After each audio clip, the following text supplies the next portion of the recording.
Bienvenue au cœur du conflit, le podcast pour décrypter, comprendre et gérer vos conflits avec stratégie. Avec Karine Gava et le cabinet Resolveco, votre expert en gestion de conflits, conseils, coaching et médiation. Bonjour et bienvenue dans ce nouvel épisode d'Au cœur du conflit. Dans l'épisode précédent, nous avions parlé avec Thomas de ce qui se joue sous les mots dans un conflit.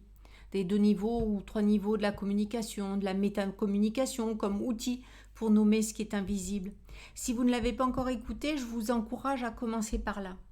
Aujourd'hui, on va aller plus loin parce qu'il y a quelque chose que nous n'avions qu'effleuré. Dans la communication, les mots ne sont qu'une partie infime de ce que vous transmettez. Et c'est souvent l'autre partie, celle que vous ne contrôlez pas, qui déclenche les conflits. Dans cet épisode, nous allons mettre en lumière le paraverbal et le non-verbal. Votre ton, votre rythme, vos silences, votre posture, votre regard. Ces canaux que vous utilisez en permanence sans le décider. Et je vous donnerai à la fin, une clé concrète pour commencer à en prendre conscience, avant que ça ne crée des dégâts que vous n'auriez pas vu venir. Si vous avez déjà entendu « ce n'est pas ce que tu dis », c'est comment tu le dis, et que vous ne saviez pas vraiment quoi faire de cette phrase, cet épisode est fait pour vous. C'est parti. Alors, est-ce que vous vous êtes déjà reconnu dans cette scène ? Quelqu'un vous demande « Tu vas bien ?» Vous répondez « Oui, ça va. » Mais votre voix est plate, votre regard est ailleurs, vos bras sont croisés. Et l'autre insiste. Tu es sûr ? Je vois bien que ça va pas. Vous répétez. Je te dis que ça va. Un peu plus sèchement cette fois. Résultat, en 30 secondes, vous avez un début de tension sur rien, sur 2 mots. Sur un, ça va. Qui ne disait pas, ça va. Et vous ? Est-ce que vous vous reconnaissez cette situation, d'un côté ou de l'autre ? Ce que cette scène illustre, c'est quelque chose de fondamental. Dans une communication, les mots ne représentent qu'une partie infime du message réel. Et c'est précisément la partie que vous contrôlez le mieux. Et donc, paradoxalement, celle qui peut mentir le plus facilement. Le reste, la voix, le corps, les silences, parlent sans vous demander votre avis. Et c'est là que tout se joue. On va d'abord voir ce que sont le paraverbal et le non-verbal et pourquoi ils portent bien plus que les mots. Puis on verra comment ils déclenchent des conflits sans que personne ne s'en rende compte. Et enfin, comment en devenir conscient, parce que cette conscience est la condition de tout changement. Il y a une étude connue du psychologue Albert Mehrabian qui dit, en simplifiant, que dans une communication chargée émotionnellement, les mots ne représentent que 7% du message ressenti. 38% passent par le paraverbal et 55% par le non-verbal. Ces chiffres sont souvent sortis de leur contexte. Ils décrivent des situations émotionnelles spécifiques, pas toutes les communications. Mais ils pointent vers quelque chose de vrai et de très bien documenté. Quand il y a une contradiction entre ce que quelqu'un dit et comment il le dit, vous croyez le comment. Toujours. Alors de quoi parle-t-on exactement ? Le paraverbal, c'est tout ce qui accompagne les mots sans être des mots. C'est le ton, chaud, froid, ironique, las, enthousiaste. C'est le rythme, lent et posé ou rapide et haché. C'est le volume, fort, faible, qui monte ou qui descend en cours de phrase. C'est les silences, leur durée, leur placement, ce qui laisse suspendu dans l'air. C'est le soupir au milieu d'une phrase. C'est le « bien sûr » dit avec une légère hésitation. C'est le « ok » monocorde. Le non-verbal, c'est le corps, la posture, ouverte ou fermée, tendue ou détendue. Le regard, direct, fuyant, fixe, qui se dérobe précisément au moment où l'autre vous parle de quelque chose d'important. Les expressions du visage, le micro-sourire, la mâchoire serrée, le front imperceptiblement plissé, la distance physique, se rapprocher ou reculer légèrement selon les sujets, les gestes, les mains qui s'agitent ou s'immobilisent, les bras qui se croisent. Et tout ça, vous le lisez en permanence dans toutes vos interactions, de façon quasi automatique. Votre cerveau décode ces signaux avant même que vous en ayez conscience.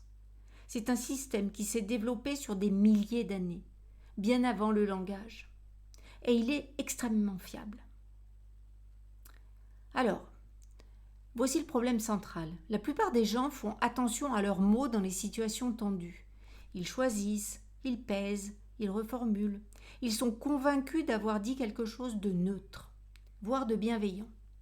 Mais pendant qu'ils faisaient attention aux mots, leur voix était tendue, les bras étaient croisés, leur regard était dur. Et l'autre n'a pas entendu les mots, l'autre a ressenti la tension. C'est ce qu'on appelle le phénomène de fuite, leakage, dans la littérature anglophone. Ce qui fuit malgré le contrôle. Les émotions, les intentions, les états intérieurs que vous pensez cachés, mais qui passent par d'autres canaux que les mots. Et ce qui rend ça particulièrement délicat, c'est que ces signaux sont souvent plus fiables que les mots. Le corps parle, souvent la vérité de ce que la bouche habille correctement et autrement. Ce n'est pas une accusation, c'est une réalité neurologique. Les émotions activent le corps avant que le cortex préfrontal ait eu le temps d'intervenir. Prenons un exemple professionnel. Un manager dit à son équipe « Je suis complètement ouvert à vos idées ». Mais il dit ça debout derrière son bureau, bras croisés, regard qui revient régulièrement vers son écran, ton légèrement pressé. Qu'est-ce que l'équipe entend pas ? Je suis ouvert à vos idées. Elle entend « Vous avez 2 minutes pour me convaincre. Après quoi, j'ai déjà décidé. » Et les idées ne viennent pas. Et le manager ne comprend pas pourquoi son équipe manque d'initiative. Le conflit ne naît pas d'un désaccord sur le fond, il naît d'une contradiction entre ce qui est dit et ce qui est montré. Il y a une situation particulièrement toxique dans les communications.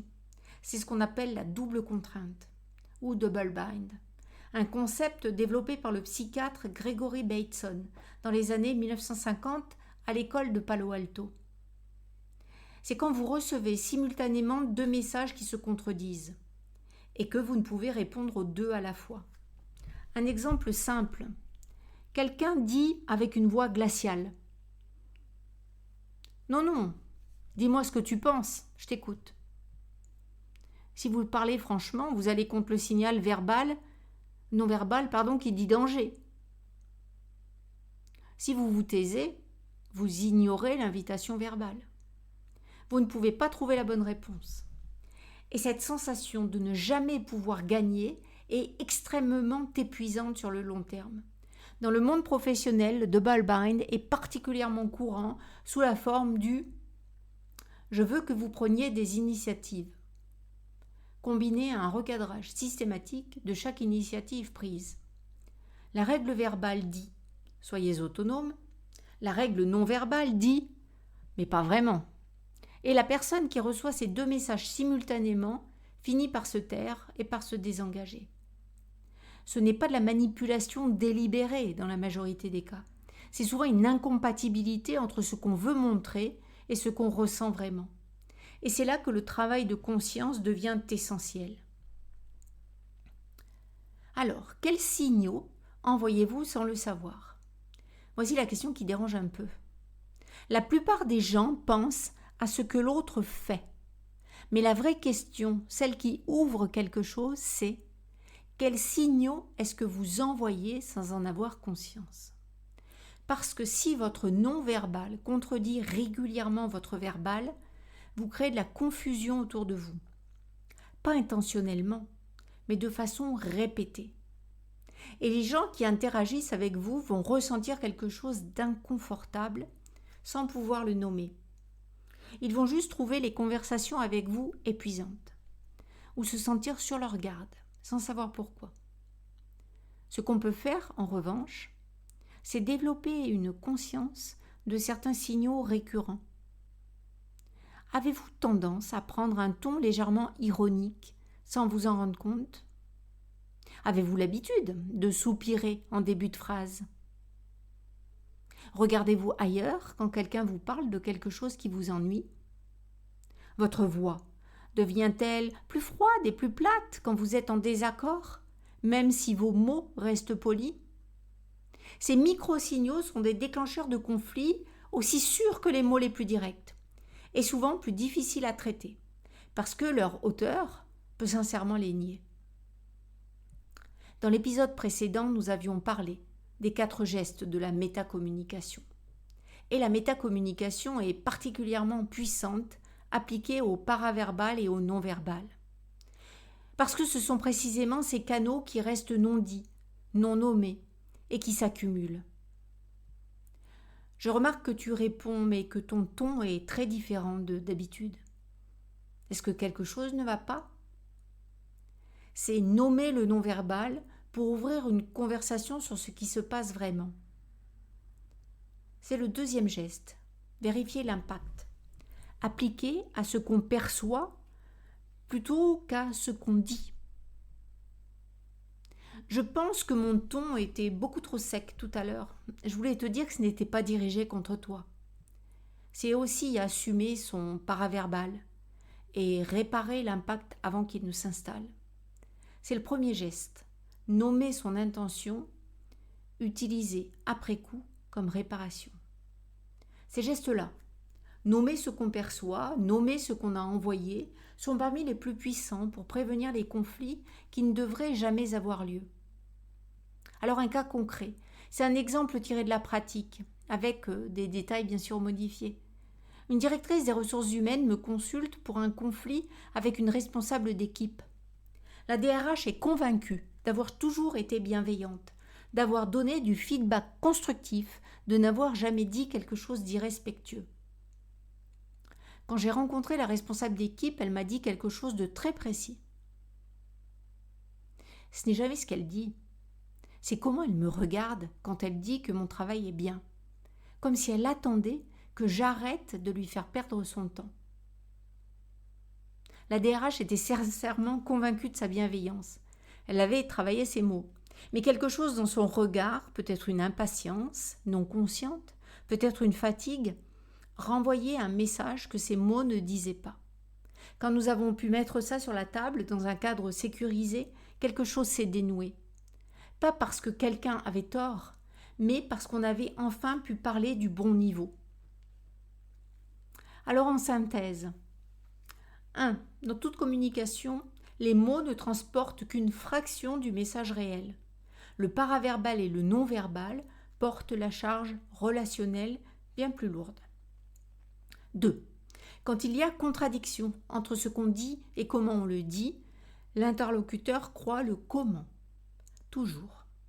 Parce que c'est le canal le moins facile à contrôler. 3. Le double bind. Recevoir simultanément 2 messages contradictoires est l'une des formes les plus épuisantes et les plus génératrices de tensions dans les relations professionnelles et personnelles. 4.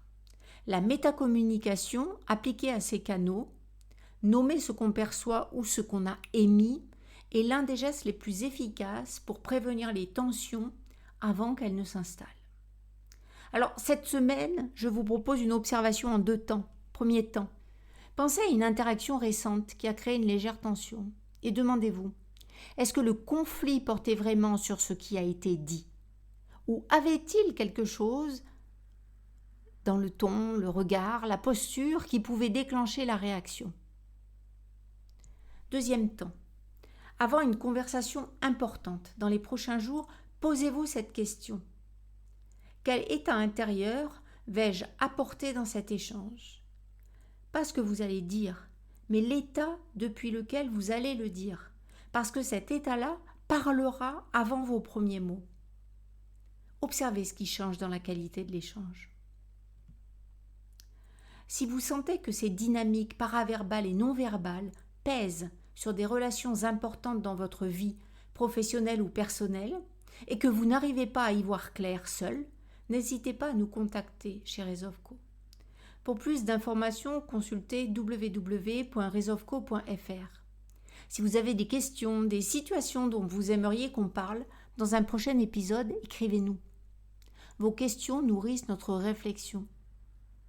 Nous pensons souvent que communiquer, c'est choisir les bons mots, mais la réalité, c'est que vous communiquez en permanence, avec votre voix, avec votre corps, avec vos silences, bien au-delà de ce que vous décidez consciemment de dire. La question n'est pas « est-ce que je veux envoyer ce signal ?» La question est « est-ce que je suis conscient du signal que j'envoie ?» Et cette conscience-là, c'est le début de quelque chose de très différent dans vos relations. C'était ce que votre voix dit de vous sans que vous le sachiez. Un épisode d'Au cœur du conflit. Pour aller plus loin, retrouvez la transcription de cet épisode et d'autres ressources sur le site www.resovco.fr. Merci de votre écoute. À très bientôt et prenez soin de vous. Merci d'avoir écouté cet épisode d'Au cœur du conflit, le podcast qui révèle les angles morts de vos conflits.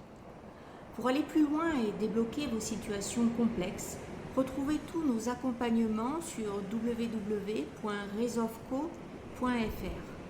Resovco, votre cabinet spécialiste en gestion de conflits, conseils personnalisés, coaching stratégique et médiation pour vos situations professionnelles, familiales et personnelles. Si cet épisode vous a apporté des clés de compréhension et des outils, abonnez-vous et partagez-le. Vos questions et vos situations sont les bienvenues. Au cœur du conflit, un podcast Resovco.